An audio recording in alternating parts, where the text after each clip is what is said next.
آمدیم پشتو را روی کردیم یک ستا почтой 15 و 20 чан кило оказывается. Кстати, мы бисёртар карго катируй мекан, барои чизи информация шмода дар кора ки почта кати ограничение только 20 кило.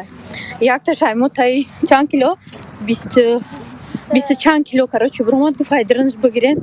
Баъд як-то ша гирифтем, туғри шуд.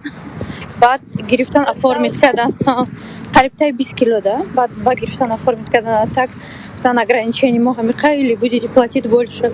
Но в принципе доктору да хами 20 кило мешава до 1500, мешава до 1900.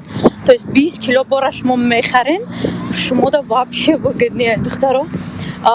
Бовар кунед ай каргои Турция арзонтар мада галти деса 20 кило да.